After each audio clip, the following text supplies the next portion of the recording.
de vivre notre bonheur. Si nous ne pouvons pas vivre notre bonheur, c'est parce qu'il y a un vieil homme dans nous. Alors, pour essayer de comprendre, nous allons parler de deux personnes dans la Bible. Nous allons parler du livre de Samuel, 1 Samuel. D'ailleurs, on va prendre même les deux livres, 1 et 2 Samuel. Nous voyons dans le chapitre 17, là, pardon. 1 Samuel, chapitre 16. Là, nous allons voir que David a été oint par Dieu quand il avait 17 ans. Avant David, c'est Saoul qui était le chef. Et il a été rejeté par le Seigneur. Alors Dieu s'est choisi une autre personne.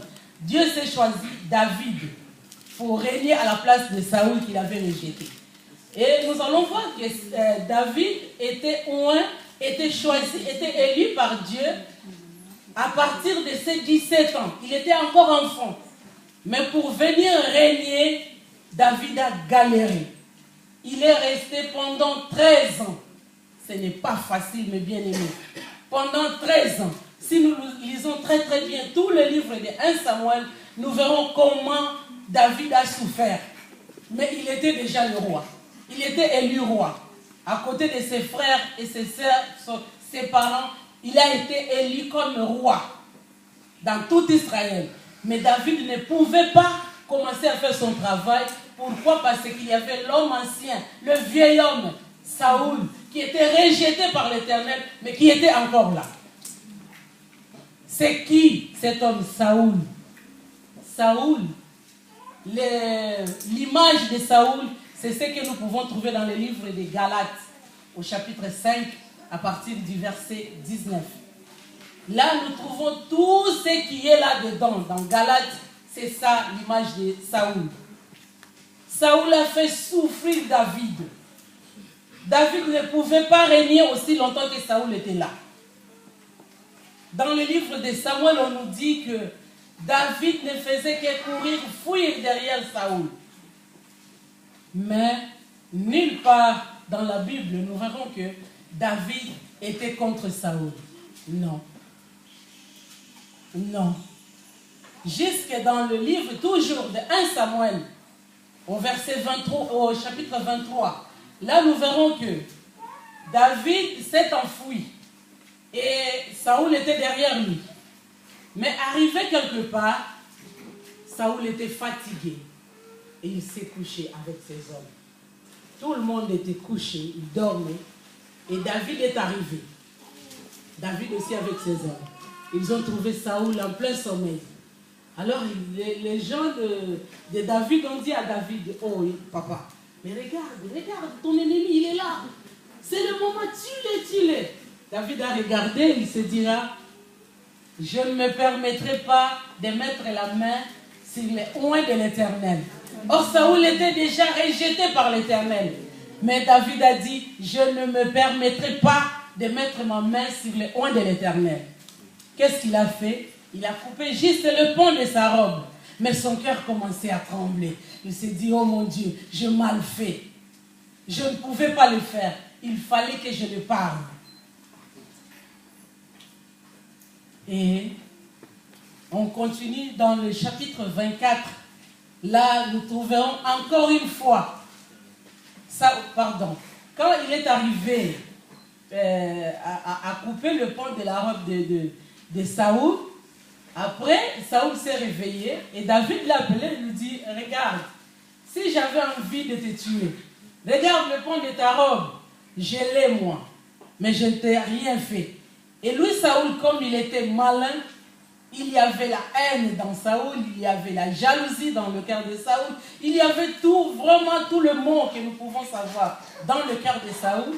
Alors, il a commencé à faire comme si il avait besoin de David. Il se disait, ah non, David, s'il te plaît, tu peux venir, tu sais, c'est toi qui es la bonne personne. David, il y a ci, il y a ça. Mais David ne s'est pas rapproché de Saoul. Il a continué à partir. Dans le chapitre 24, là nous verrons encore une fois Saoul qui était là, qui poursuivait David. Dans sa poursuite, il s'est fatigué encore, il s'est endormi. Et David est arrivé encore une fois, il a épargné. Il a épargné pour une deuxième fois. Bien-aimé,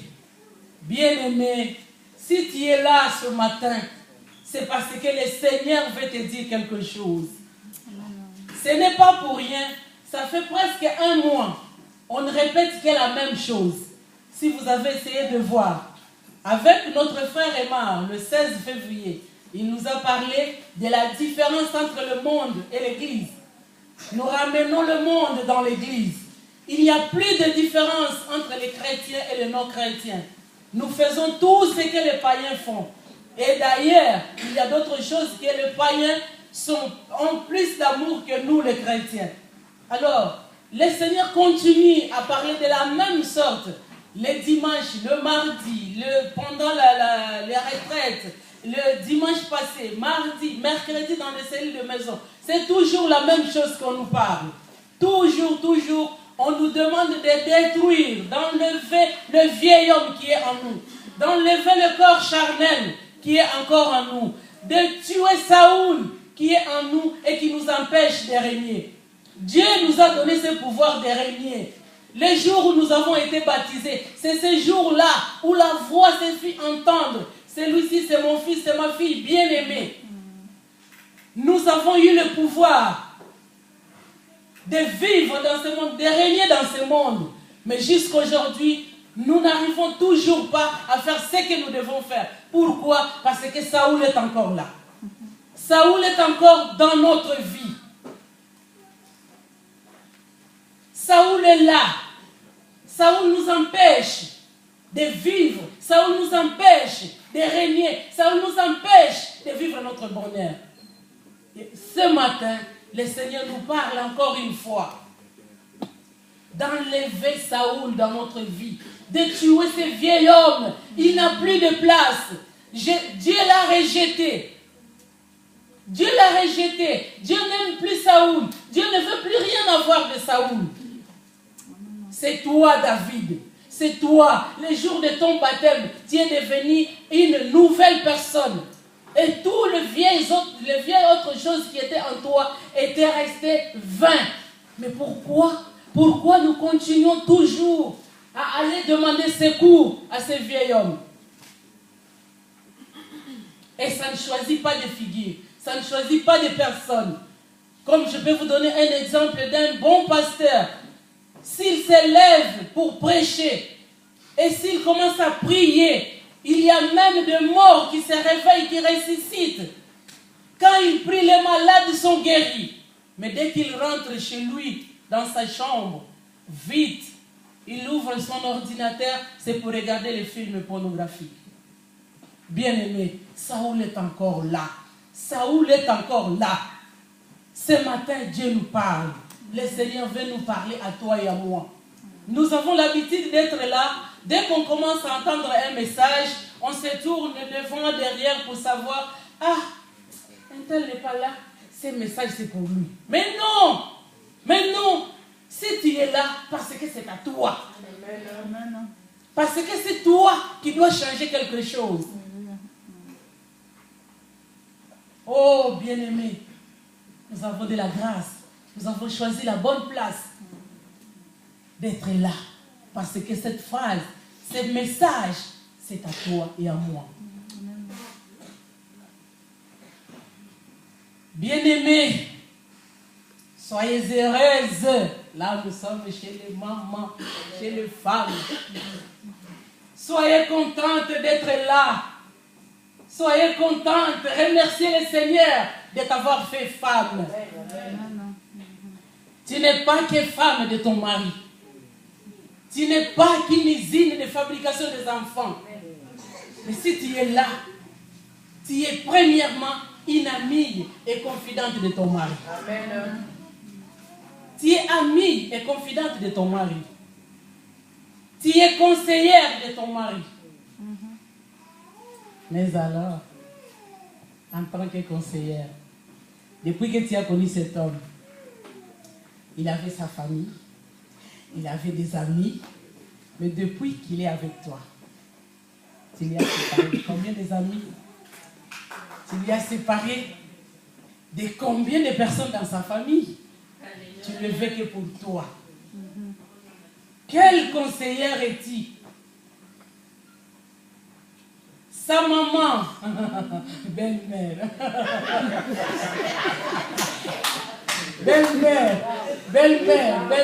belle-mère. Sa maman est devenue ton ennemi. Sa maman est devenue ton ennemi. Et la chose que tu oublies, toi aussi demain tu seras belle-mère. Allons voler des bénédictions à nos belles-mères. Allons voler des bénédictions à nos mamans. Chacune de mamans ici présentes, même ceux qui sont dehors, a souffert pour avoir gardé son enfant pendant 9 mois dans sa grossesse, pendant 9 mois dans ses entrailles. Elle a souffert pour avoir cet enfant. Et aujourd'hui, cette maman a gardé son enfant. Il y avait des jours et des nuits où elle ne pouvait pas dormir. Pourquoi? Parce que son enfant était malade. Elle a souffert. Son ventre est déformé, son corps est déformé. Aujourd'hui, on commence à aller chercher des tisanes amincissantes. On cherche à faire des exercices pour essayer de retrouver la forme à cause de cet enfant-là. Mais aujourd'hui, tu vois que non. Ta maman là, ta mère, non, je l'ai vue en songe. Et puis, toi aussi, tu es là. Ah bon? Oui, mais ta maman, tu sais qu'elle ne m'aime pas. Ta maman. C'est que moi, je commence à comprendre. Ta maman, non, tu sais, ta maman. Non. Cherchons à aller voler des bénédictions. Lui-même, son enfant, il n'est pas là. Prends ton téléphone. Appelle ta belle-mère. Dis-lui les bonnes choses. Bénis ta belle-mère et tu seras béni. Amen. Bénis ta belle-mère et tu seras béni. Amen. Il y a une grande joie à une maman qui ne s'attend même pas. Elle est là, dans sa cuisine, elle fait ce qu'elle est en train de faire, et tout d'un coup, il y a la porte qui sonne. Elle s'en va voir. Oh, c'est son enfant. Oh, maman, oh, quelle surprise, quelle joie. Oh, mon enfant, soyez la bienvenue, soyez le bienvenu. C'est son beau-fils ou bien sa belle-fille qui arrive. Ah, maman, c'est juste pour te faire un petit coucou. C'est juste pour savoir de ta santé. Allons voler les bénédictions à nos belles-mères, à nos mamans. Allons. Parce que la maman là qui a gardé son enfant pendant plusieurs mois dans son ventre, si elle touche son ventre pour maudire cet enfant-là, vous êtes tous maudits. Mais si elle touche son ventre pour bénir son enfant, vous serez tous aussi bénis. Amen. Quelle conseillère est-il? Dans la Bible, le livre de un roi,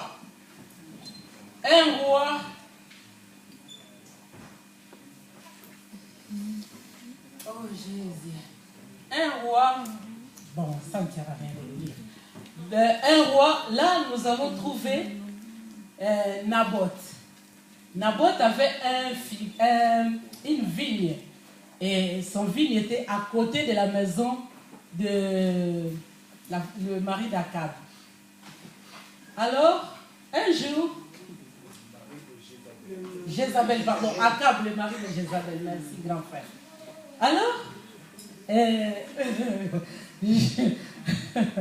Jézabel est allée vers Naboth pour lui demander sa vigne. Il dit, écoute, donne-moi ta vigne et puis si tu veux, je te donnerai un autre terrain où tu vas faire un autre. Parce que comme ta vigne est à côté de ma maison, je vais faire un jardin potager là. Sinon, je peux te le payer en argent. Naboth qui regarde, il dit, oh, l'Éternel est vivant. Je ne peux pas donner ce qui est à l'Éternel à un circoncis. Alors, Jézabel qui rentre chez lui, fatigué, vraiment attristé, il arrive chez lui à la maison, il y a sa femme qui regarde Akab, qui regarde son mari. Il dit, chérie,